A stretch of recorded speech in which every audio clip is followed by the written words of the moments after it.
Hello from Columbus, Ohio. I'm Scott Foltz alongside Jason Dye. Those stories plus Big Ten infighting and the Cowboys take Manhattan. One of the oldest rivalries in college football comes to Knoxville, and the Buckeyes travel to Happy Valley. All that coming after this on a special Halloween edition of Sports Talk on CFC, so stick around.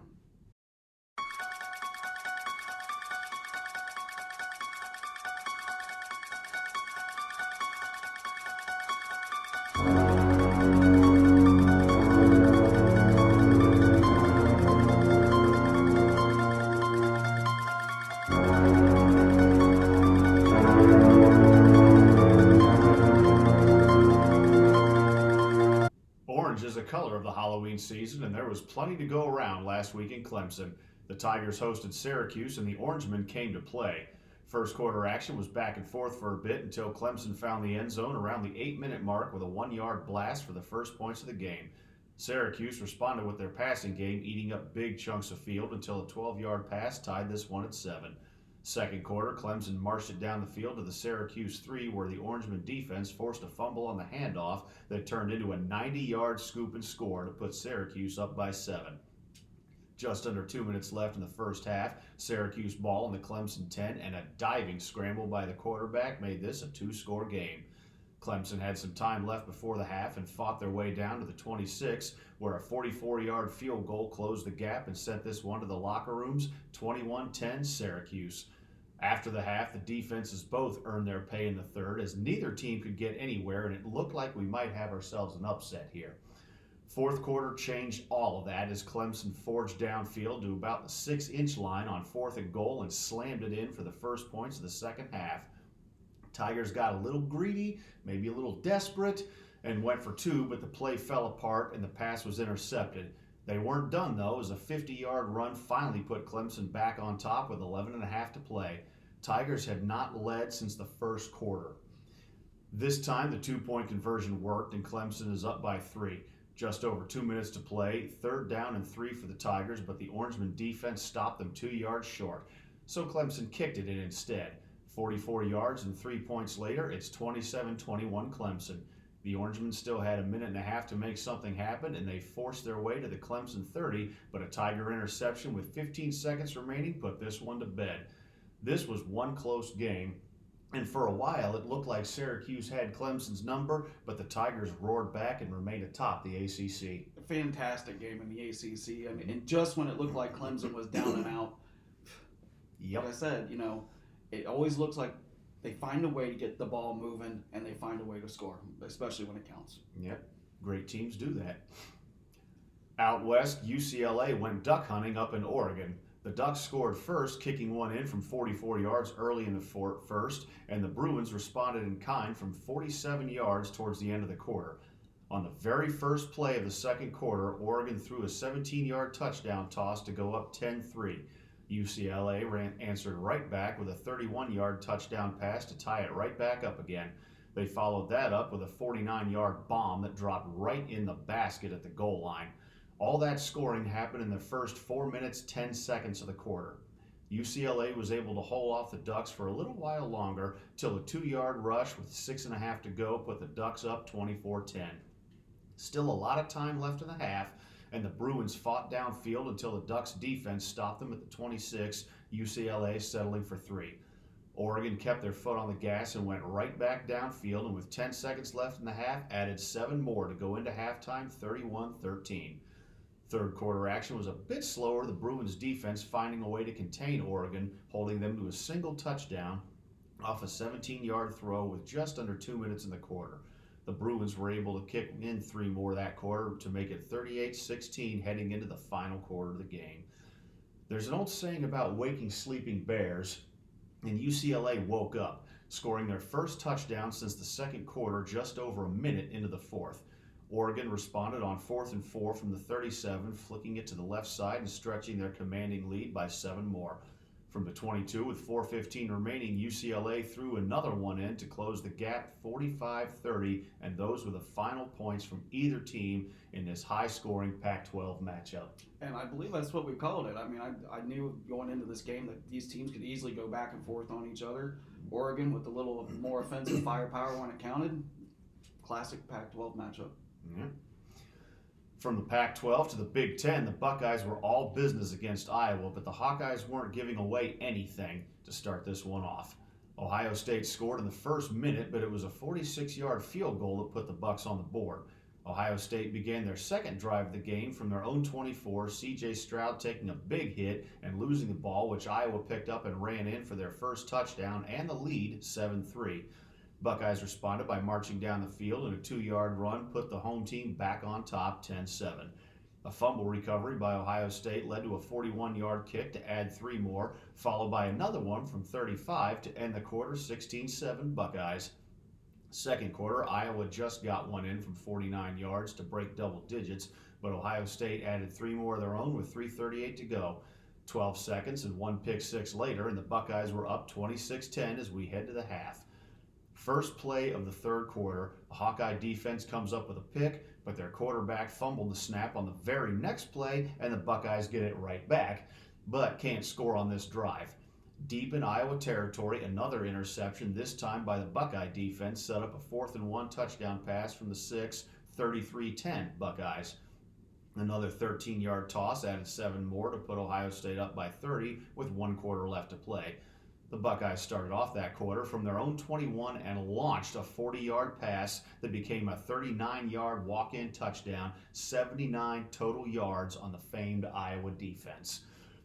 The Iowa offense turned it over on downs on the Ohio State 40, giving the Buckeyes great field position for their final touchdown, and the final score overall 54-10, Ohio State never letting off and wearing down that Iowa defense. Yeah, and this game, the key term here was defense. Both of these defense played fantastic, but this is the thing. Iowa's offense just implodes on itself over and over and over. And, Iowa under heavy criticism this week. Kirk Ferentz, his boy, coaches the Iowa offense, and there's a lot of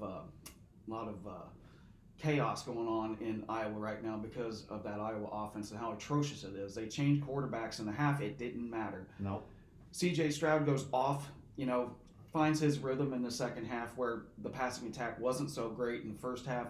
Running game really couldn't get going. But you know what? They found a way to win. Very scary. Win convincingly. And to win convincingly, I mean, Iowa 54-10. Yeah, Iowa did turn the ball over 6 times, and this Buckeye defense did exactly what it had to do. Tommy Eichenberg had a great game. Trevor McAllister had a fantastic game. These kids came to play. They did what good teams do, and they take advantage of the mistakes. And for Buckeyes to hang 54 on this famed Iowa defense, I think that spoke. They won by just over 6 touchdowns. Yeah, and not having a great day offensively and still hung 54. So scary. We start this week off in the Big Ten, where the Spartans travel to Ann Arbor with high hopes to continue their win streak against their in-state rivals, but the Wolverines are on a roll this year, and Sparty is struggling to say the least. Can they pull this one out here? Oh, boy. Sparty, once again, Mel Tucker has been inside the head of Jim Harbaugh. Obviously, Michigan had a great year last year, beat Ohio State, but they did not beat Michigan State. But, I don't really feel like this year Sparty's got enough. No. We'll find out. In 2020, Sparty was awful, but somehow managed to beat that team from Ann Arbor to win this one. But they have to get turnovers. I mean, they're going to have to find a way to make that Michigan team fumble the ball, and that's not going to be easy. Blake Corum is one of the best running backs in the nation, and I don't know if they really got it, but fun fact here: Michigan State's 0-4 of not producing takeaways, which will be an issue since the Wolverines have turned it over 4 times all season. Yeah, good ball control, and I just don't think, like I said, it's going to be a mismatch here. I know you probably didn't want to talk about this game just because it is such a mismatch. I mean, that Wolverine defensive line. It's Michigan State. Yeah, the Wolverines have great lines, and they're just going to pound on Sparty, and it's just going to be. I mean, Michigan State's been softened by Ohio State and Minnesota. But yeah, I think they stutter a bit, but I think Michigan gets the win, 38-17. Oklahoma State is heading to Manhattan, Kansas, that is. The Cougars are 5-2 for the year, falling to Tulane and TCU, while the Cowboys also dropped one to TCU before going over Texas last week. Will Oklahoma State continue their momentum, or will Kansas State move up the rankings? The question here is, Who's the big dog of the Big 12? Yeah, And right now, because it's all over the place. you know, for me, it's TCU. They've climbed up in the rankings. They've found a way to beat these teams.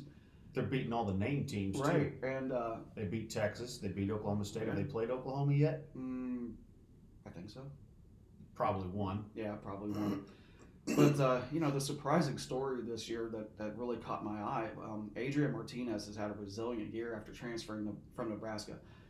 If anybody knows Adrian Martinez, you know that this kid, it seems like he's been playing college ball all his life, and he's been there for 20 years and has done everything. But He's been held back that many times. I don't know. He might have been. But you know, if I'm not mistaken, I think he may be out for this game. He took a shot last week, and you know, if Kansas State gets him, I think they got a good shot. Mhm. But you know, on the Oklahoma State side, the defense is having issues keeping points off the board. Yeah, Mhm. they kind of remind me of the Ohio State defense of last year, Swiss cheese. Mhm. So it hasn't been good, but they have been good on third down. So what gives? And for me, this could be a good defensive battle, I think. But You think a low scoring one? yeah, because especially if Adrian Martinez, if he's out, I mean, they're going to be looking to keep the ball on the ground. They got Deuce Vaughn, great running back too at Kansas State. I just don't know. It's kind of hard to tell. I want to know what's going on with Martinez first, really. On that note, Texas and TCU both ran for 200 plus respectively on Oklahoma State, and I think that says something. And that's what's going to be needed for K-State to pull off a win. You got to run up a lot of yardage. Yeah, and I think that's going to be key for them. But I'm looking for another Big 12 Classic shootout, and I think Oklahoma State wins this one, 37-34. By a field goal. Kentucky and Tennessee have been going at each other for almost 120 years, and not just over who makes the best whiskey. The Volunteers lead the rivalry 82, 26, and 9, and after their victory over Alabama, I don't see a whole lot changing. Can the Wildcats derail this Chattanooga choo-choo? This is going to be a great game, and Kentucky may have the mix to slow Tennessee down. I notice you say slow. I did say slow. You don't say stop. Right. No. Wildcats aren't normally too great when it comes to time of possession, but it holds a respectable 35 minutes per game, and its defense is keeping high-powered passing attacks at bay. What's Tennessee's strength? Passing game. Yep. You know, Kentucky doesn't have a great pass rush, but it kept Mississippi State to just over 200 yards, and then counter that with the Kentucky passing attack against a Volunteer secondary has been lit up all season. Do you know how many yards Tennessee gives up through the air?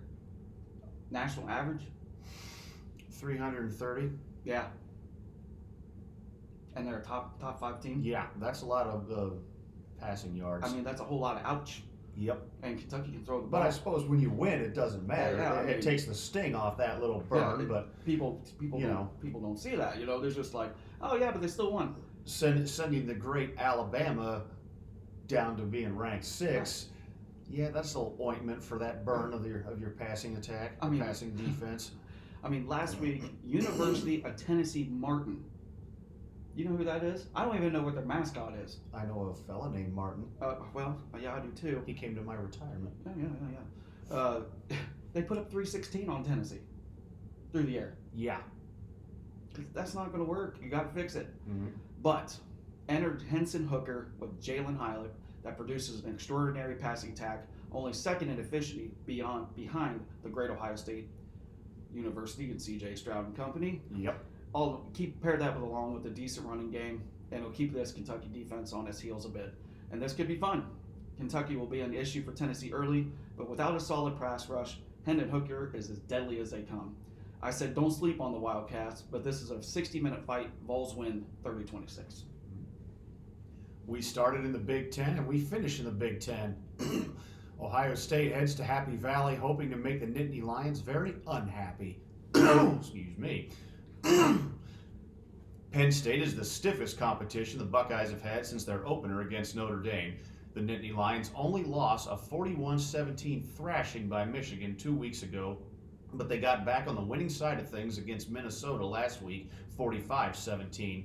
Will Penn State continue their new win streak, or will the Buckeyes remain unbeaten? I think the Buckeyes remain unbeaten because Penn State's defense, their strength is a secondary, so it's going to be strength versus strength. But I don't think they're going to be able to rattle Stroud enough in this game. Michigan was able to beat the Nittany Lions by grinding it out, and eventually the dam broke with 25 unanswered Wolverine points in the second half. That'll be a little bit like this. In this one, look, we said it when we talked about Michigan Penn State. James Franklin made some unnecessary gambles on fourth down. I really think it changed momentum. The energy of the crowd and the excitement of the moment won't be enough to carry Penn State in the first half, and then bang, bang, bang, Stroud and company, Buckeyes take over. The final score will look worse than the actual game. Will be 40-23 Buckeyes. All right. Well, that's going to do it for us. We'd like to wish all of you a safe and happy Halloween. And if you're going out trick-or-treating, remember to put your candy in the bag. You've been watching Sports Talk on CFC. We'll see you next time.